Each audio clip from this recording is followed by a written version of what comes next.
ओम शांति। 11 जून 2024। आज की मुरली।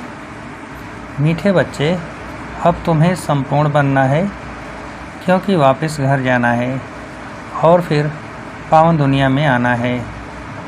प्रश्न: संपूर्ण पावन बनने की युक्ति कौन सी है?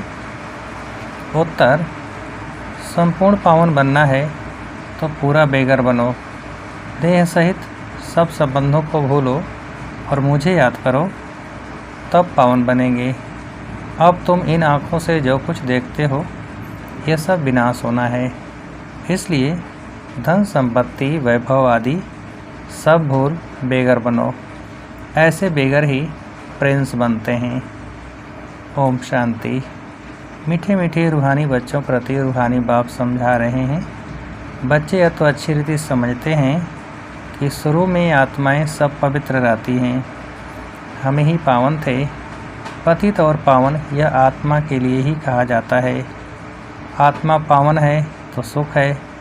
बुद्धि में आता है कि हम पावन बनेंगे तो पावन दुनिया के मालिक बनेंगे। इसके लिए ही पुरुषार्थ करते हैं। 5000 वर्ष पहले पावन दुनिया थी, उसमें आधा कल्प तुम पावन थे, बाकी रहा आधा कल्प। यह बातें और कोई समझ नहीं सकते। तुम जानते हो, पतित और पावन, सुख और दुख, दिन और रात आधा आधा है। जो अच्छे समझदार हैं, जिन्होंने बहुत भक्ति की है, वही अच्छी रीति समझेंगे। बाप कहते हैं, मीठे बच्चों, तुम पावन थे।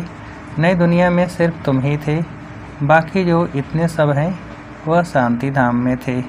पहले पहले हम पावन थे और बहुत थोड़े थे, फिर नंबरवार मनुष्य सृष्टि वृद्धि को पाती है। अब तुम मीठे बच्चों को कौन समझा रहे हैं? बाप। आत्माओं को परमात्मा बाप समझाते हैं। इसको कहा जाता है संगम, इसको ही कुंभ कहा जाता है। मनुष्य इस संगम युग को भूल गए हैं। बाबा ने समझाया है, 4 युग होते हैं, 5वां यह छोटा सा लीप संगम युग है। इसकी आयु छोटी है। बाप कहते हैं, मैं इनकी वानप्रस्थ अवस्था में प्रवेश करता हूँ, बहुत जन्मों के अंत के भी अंत में। बच्चों को यह खातरी है ना, बाप ने इनमें प्रवेश किया है। इनकी भी बायोग्राफी सुनाई है। बाप कहते हैं, मैं आत्माओं से ही बात करता हूँ। आत्मा और शरीर दोनों का इकट्ठा पार्ट होता है।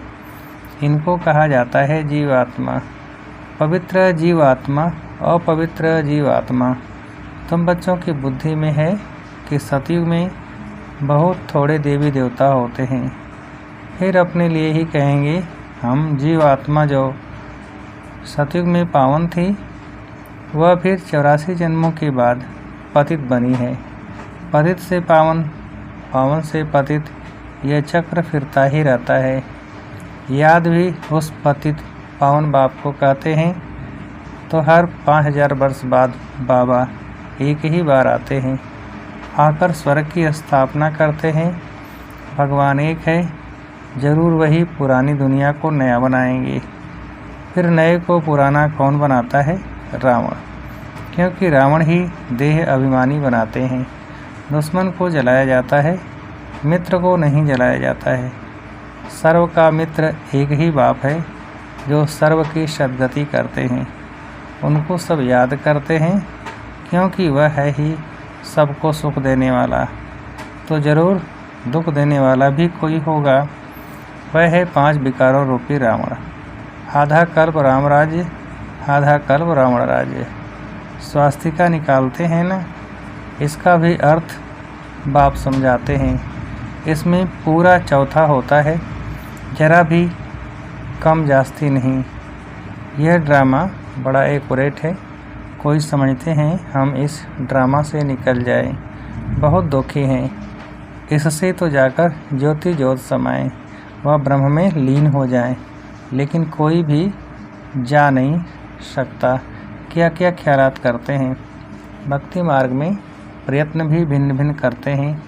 सन्यासी शरीर छोड़ेंगे तो ऐसे कभी नहीं कहेंगे कि स्वर्ग व वैकुंठ पधारा। प्रवृत्ति मार्ग वाले कहेंगे फलाना स्वर्ग पधारा। आत्माओं को स्वर्ग याद है ना? तुमको तो सबसे ज़्यादा याद है। तुमको दोनों की हिस्ट्री ज्योग्राफी का पता है और कोई को पता नहीं। तुमको भी पता नहीं था। बाप बैठ बच्चों को सब राज समझाते हैं। यह मनुष्य सृष्टि रूपी वृक्ष है। वृक्ष का जरूर बीज भी होना चाहिए।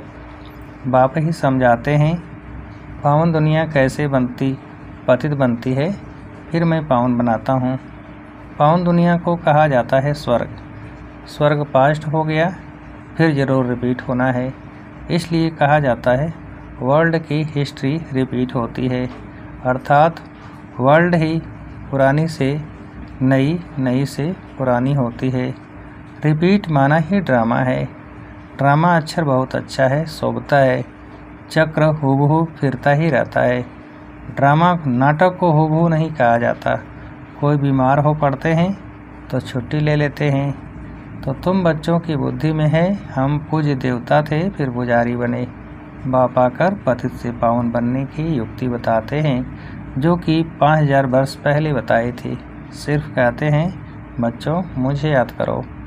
बाप पहले पहले तुमको आत्मा अभिमानी बनाते हैं। पहले पहले यह सब यानी पाठ देते हैं, बच्चे अपने को आत्मा समझो, बाप को याद करो। इतना तुमको याद कराता हूँ, तुम फिर भी भूल जाते हो। भूलते ही रहेंगे जब तक ड्रामा का अंत आए।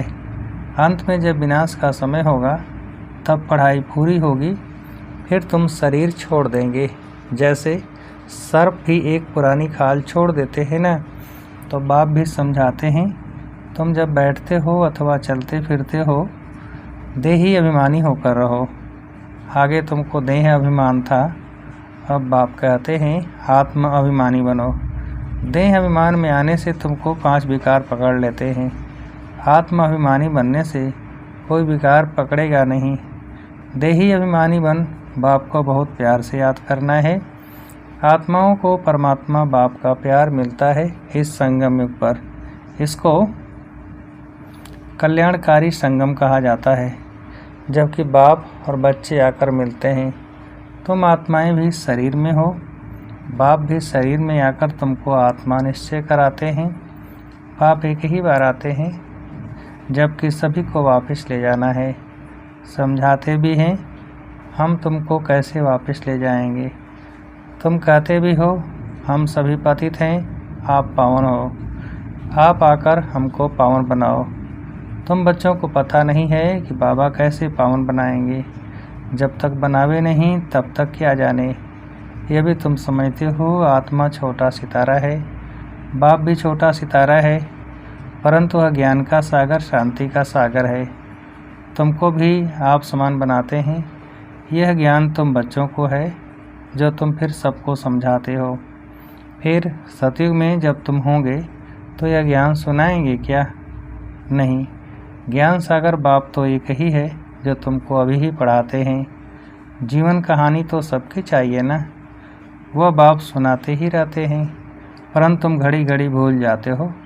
तुम्हारी माया के साथ युद्ध है। तुम फील करते हो बाबा को हम याद करते हैं फिर भूल जाते हैं। बाप कहते हैं माया ही तुम्हारी दुश्मन है जो तुमको भुला देती है, अर्थात बाप से बेमुख कर देती है। तुम बच्चे एक ही बार बाप के सम्मुख होते हो। बाप एक ही बार वर्षा देते हैं, फिर बाप को सम्मुख आने की दरकार ही नहीं। पाप आत्मा से पुण्य आत्मा स्वर्ग का मालिक बनाया, बस फिर क्या आकर करेंगे। तुमने बुलाया और मैं बिल्कुल पूरे टाइम पर आया। हर 5000 वर्ष बाद मैं अपने समय पर आता हूँ। यह किसको भी पता नहीं है। शिवरात्रि क्यों मनाते हैं, उसने क्या किया, किसको भी पता नहीं है। इसलिए शिवरात्रि की हॉलीडे आदि कुछ नहीं करते हैं और सबकी हॉलीडे करते हैं, लेकिन शिव बाबा आते हैं, इतना पाठ बजाते हैं, उनका कोई को पता नहीं पड़ता, अर्थ ही नहीं जानते। भारत में कितना ज्ञान है। तुम बच्चे जानते हो कि शिव बाबा ही ऊँचते ऊँच है, और तो ज़रूर मनुष्यों को ऊँचते ऊँच बनाएंगे। बाप कहते हैं मैं इनको ज्ञान दिया, योग सिखाया, फिर वह नर से नारायण बना। उन्होंने यह नॉलेज सुनी है, यह ज्ञान तुम्हारे लिए ही है और किसके लिए शोभता नहीं। तुमको फिर से बनना है और कोई नहीं बनते। यह है नर से नारायण बनने की कथा। जिन्होंने और धर्म स्थापन किए, सब पुनर्जन्म लेते लेते तमो प्रधान बने हैं। फिर उन सबको सतो प्रधान बनना है। उस पद के अनुसार फिर रिपीट करना है। ऊंच पाठधारी बनने के लिए तुम कितना पुरुषार्थ कर रहे हो? कौन पुरुषार्थ करा रहे हैं? बाबा। तुम ऊंच बन जाते हो, फिर कभी याद भी नहीं करते हो। स्वर्ग में थोड़े ही याद करेंगे। ऊंच ते ऊंच बाप है, फिर ऊंच बनाते भी हैं। नारायण से पहले तो श्री कृष्ण है। फिर तुम ऐसे क्यों कहते हो कि नर से नारायण बने? क्यों नहीं कहते हो नर से कृष्ण बने? पहले नारायण थोड़े ही बनेंगे, पहले तो प्रिंस श्री कृष्ण बनेंगे ना। बच्चा तो फूल होता है, वह तो फिर भी युगल बन जाते हैं। महिमा ब्रह्मचारी की होती है। छोटे बच्चे को सतो प्रधान कहा जाता है। तुम बच्चों को ख्याल में आना चाहिए, हम पहले पहले ज़रूर प्रिंस बनेंगे। गाया भी जाता है बेगर टू प्रिंस। बेगर किसको कहा जाता है? आत्मा को ही शरीर के साथ बेगर व साहूकार कहते हैं। इस समय तुम जानते हो सभी हम बेगर्स बन गए हैं, सब खत्म हो जाते हैं। तुमको इस समय ही बेगर बनना है, शरीर सहित। पाई पैसे जो कुछ हैं खत्म हो जाएंगे। आत्मा को बेगर बनना है, सब कुछ छोड़ना है, फिर प्रिंस बनना है। तुम जानते हो धन दौलत आदि सब छोड़कर बेगर बन हम घर जाएंगे, फिर नई दुनिया में प्रिंस बनकर आएंगे। जो कुछ भी है सब कुछ छोड़ना है। यह पुरानी चीज़ कोई काम की नहीं है। आत्मा पवित्र हो जाएगी, फिर यहाँ आएगी पाठ बजाने। कल्प पहले मिसल। जितना जितना तुम धारणा करेंगे उतना ऊंच पद मिलेगा। बल इस समय किसी के पास 5 करोड़ हैं, सब खत्म हो जाएंगे। हम फिर से अपनी नई दुनिया में जाते हैं। यहाँ तुम आए हो नई दुनिया में जाने के लिए, और कोई सत्संग नहीं जिसमें कोई समझे कि हम नई दुनिया के लिए पढ़ रहे हैं। तुम बच्चों की बुद्धि में है बाबा, हमको पहले बेगर बनाकर फिर प्रिंस बनाते हैं। देह के सब संबंध छोड़े तो बेगर ठहराना कुछ भी है नहीं। अभी भारत में कुछ भी नहीं है। भारत अभी बेगर इंसॉल्वेंट है, फिर सॉल्वेंट होगा। कौन बनते हैं? आत्मा शरीर द्वारा बनती है। अभी राजा रानी भी है नहीं, वह भी इंसॉल्वेंट है। राजा रानी का ताज भी नहीं है, न वह ताज है न रत्न जड़ित ताज है। अंधेर नगरी है, सर्वव्यापी कह देते हैं। गोया सब में भगवान है, सब एक समान है। कुत्ते बिल्ली सब में है, इसको कहा जाता है अंधेर नगरी। तुम ब्राह्मणों की रात थी, अब समझते हो ज्ञान दिन आ रहा है। सतयुग में सभी जागते ज्योत हैं, अभी दीवा बिल्कुल डल हो गया है। भारत में ही दीवा जगाने की रस्म है, और कोई थोड़े ही दीवा जगाते हैं। तुम्हारी ज्योत बुझाई हुई है। सतो प्रधान विश्व के मालिक थे, वह ताकत कम होते होते अभी कुछ ताकत ही नहीं रही है। फिर बाप आए हैं तुमको ताकत देने। बैटरी भरती है, आत्मा को परमात्मा बाप की याद रहने से बैटरी भरती है। अच्छा, मीठे मीठे सिकीलदे बच्चों प्रति माता पिता बाप दादा का याद प्यार और गुड मॉर्निंग। रूहानी बाप की रूहानी बच्चों को नमस्ते। हम रूहानी बच्चों की रूहानी बाप को नमस्ते। धारणा के लिए मुख्य सार। पहली पॉइंट, अब नाटक पूरा हो रहा है, हमें वापस जाना है, इसलिए आत्मा को बाप की याद से सतो प्रधान पावन जरूर बनाना है। बाप समान ज्ञान का सागर, शांति का सागर अभी ही बनना है। दूसरी पॉइंट, इस देह से भी पूरा बेगर बनने के लिए बुद्धि में रहे कि इन आँखों से जो कुछ भी देखते हैं यह सब खत्म हो जाना है। हमें बेगर से प्रिंस बनना है। हमारी पढ़ाई है ही नई दुनिया के लिए। वरदान: चमत्कार दिखाने के बजाय अविनाशी भाग्य का चमकता हुआ सितारा बनाने वाले सिद्धि स्वरूप भव। चमत्कार दिखाने के बजाय अविनाशी भाग्य का चमकता हुआ सितारा बनाने वाले सिद्धि स्वरूप भव। विस्तार: आजकल जो अल्पकाल की सिद्धि वाले हैं वह लास्ट में ऊपर से आने के कारण सतोप्रधान स्टेज के प्रमाण पवित्रता के फलस्वरूप अल्पकाल के चमत्कार दिखाते हैं, लेकिन वह सिद्धि सदाकाल नहीं रहती, क्योंकि थोड़े समय में ही सतो रजो तमो तीनों स्टेजेस से पास करते हैं। आप पवित्र आत्माएं सदा सिद्धि स्वरूप हैं। चमत्कार दिखाने के बजाय चमकती हुई ज्योति स्वरूप बनाने वाले हैं।